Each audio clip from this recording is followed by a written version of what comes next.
ಯಾದಗಿರಿ ಜಿಲ್ಲೆಯ Gurmatkal police inspector ಒಬ್ಬರು 1 ಲಕ್ಷ ರೂಪಾಯಿ ಲಂಚ ಪಡೆಯುವಾಗ ಲೋಕಾಯುಕ್ತ ಕೈಗೆ ರೆಡ್ ಹ್ಯಾಂಡ್ ಆಗಿ ಸಿಕ್ಕಿಬಿದ್ದಿದ್ದಾರೆ. ಜಾತಿ ನಿಂದನೆ ಪ್ರಕರಣದಿಂದ ಆರೋಪಿಯನ್ನ ಕೈಬಿಡಲು ಈ ಹಣಕ್ಕೆ ಬೇಡಿಕೆಯನ್ನ ಇಟ್ಟಿದ್ದು, ಖಚಿತ ಮಾಹಿತಿ ಮೇರೆಗೆ ಲೋಕಾಯುಕ್ತ ಡಿವೈಎಸ್ಪಿ ಜಾಕೀರ್ ಇನಾಂಧರ್ ನೇತೃತ್ವದ ತಂಡ ದಾಳಿಯನ್ನು ನಡೆಸಿ ಅಧಿಕಾರಿಯನ್ನ ವಶಕ್ಕೆ ಪಡೆದಿದೆ. ಭ್ರಷ್ಟಾಚಾರ ತಡೆ ಕಾಯ್ದೆಯಡಿ ಪ್ರಕರಣ ದಾಖಲಾಗಿದ್ದು ತನಿಖೆ ಈಗಾಗಲೇ ಮುಂದುವರೆದಿದೆ. ಇನ್ನು ಗುರುಮಠಕಲ್ ತಾಲೂಕಿನ ಗೋಪಾಳಪುರ ಗ್ರಾಮದ ಆನಂದಿ ಎಂಬುವರ ವಿರುದ್ಧ ಜಾತಿ ನಿಂದನೆ ಪ್ರಕರಣವೊಂದು ದಾಖಲಾಗಿತ್ತು.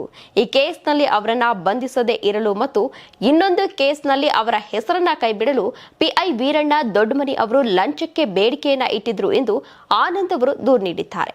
ಈ ಎರಡು ಪ್ರಕರಣಗಳ ಇತ್ಯರ್ಥಕ್ಕಾಗಿ ಒಟ್ಟು 1 ಲಕ್ಷ ರೂಪಾಯಿ ಹಣವನ್ನ ಪಡೆಯುವ ಒಪ್ಪಂದ ಆಗಿತ್ತು ಎಂದು ಅವರು ದೂರಿನಲ್ಲಿ ಉಲ್ಲೇಖಿಸಿದ್ದಾರೆ.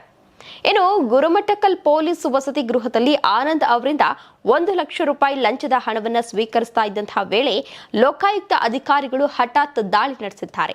ಲಂಚದ ಹಣದೊಂದಿಗೆ ಇನ್ಸ್ಪೆಕ್ಟರ್ ವೀರಣ್ಣ ಬಲೆಗೆ ಬೀಳಿಸುವಲ್ಲಿ ಅಧಿಕಾರಿಗಳು ಯಶಸ್ವಿಯಾಗಿದ್ದಾರೆ. ಲೋಕಾಯುಕ್ತ ಡಿವೈಎಸ್ಪಿ ಜಾಕೀರ್ ಇನಾಂಧರ್ ಅವರ ಈ ನೇತೃತ್ವದ ತಂಡ ಈ ದಾಳಿಯನ್ನು ನಡೆಸಿದೆ. ಸದ್ಯ ಆರೋಪಿ ಇನ್ಸ್ಪೆಕ್ಟರ್ ವೀರಣ್ಣ ದೊಡ್ಡಮನಿಯನ್ನ ವಶಕ್ಕೆ ಪಡೆಯಲಾಗಿದ್ದು, ಭ್ರಷ್ಟಾಚಾರ ತಡೆ ಕಾಯ್ದೆಯಡಿ ಪ್ರಕರಣವನ್ನು ದಾಖಲಿಸಿಕೊಂಡು ಮುಂದಿನ ತನಿಖೆಯನ್ನ ಕೈಗೊಳ್ಳಲಾಗಿದೆ. ನೀವು ಸಣ್ಣ ಆಗ್ಬೇಕಲ್ವಾ? ಅದು ಒಂದು ಉತ್ತಮ ಆಹಾರದಿಂದ ಸಣ್ಣ ಆಗ್ಬೇಕಲ್ವಾ? ಪ್ರತಿದಿನ ನಮ್ಮ ಜೀನಿ ಸ್ಲಿಮ್ ನ ಯೂಸ್ ಮಾಡಿ ಯಾವುದೇ ಸೈಡ್ ಎಫೆಕ್ಟ್ ಇಲ್ದಂಗೆ ನೀವು ಸಣ್ಣ ಆಗ್ತೀರಾ.